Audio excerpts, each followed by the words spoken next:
May karinderya dito malapit sa STI na sobrang presko ang vibes. May enjoy mo talaga yung baggy weather dito. Tingnan mo naman, oh. Tingnan mo yung mga nakasabit sa taas. Ang hangin, di ba? Ang lawak kasi ng entrance nila. Konti na lang alfresco na to eh. Kahit siguro summer malamig dito. Nasa tapat lang to ng Minute Burger. Tapos ayun yung sinasabi ko yung STI College. Ayun oh. R&V Eatery nga pala ang pangalan ng karinderyang to.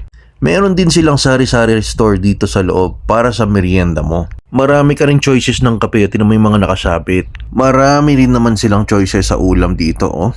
Pero ang in-order ko yung lechon manok. Minsan lang yan sa mga karinderya eh.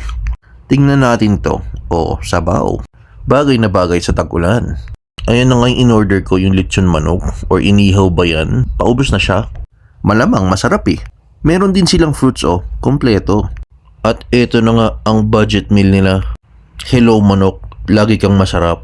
Nakalimutan ko kung anong tawag dito pero pork siya at matamis. Try mo with rice. At ito naman ang budget meal bite, lahat nasa spoon. Price check, ayan. Pakipost na lang po. Ito pang isa, baka hindi mo nakita yung price ng sisig. Oh, try mo na dito. Ang luwag oh. See you on my next vlog.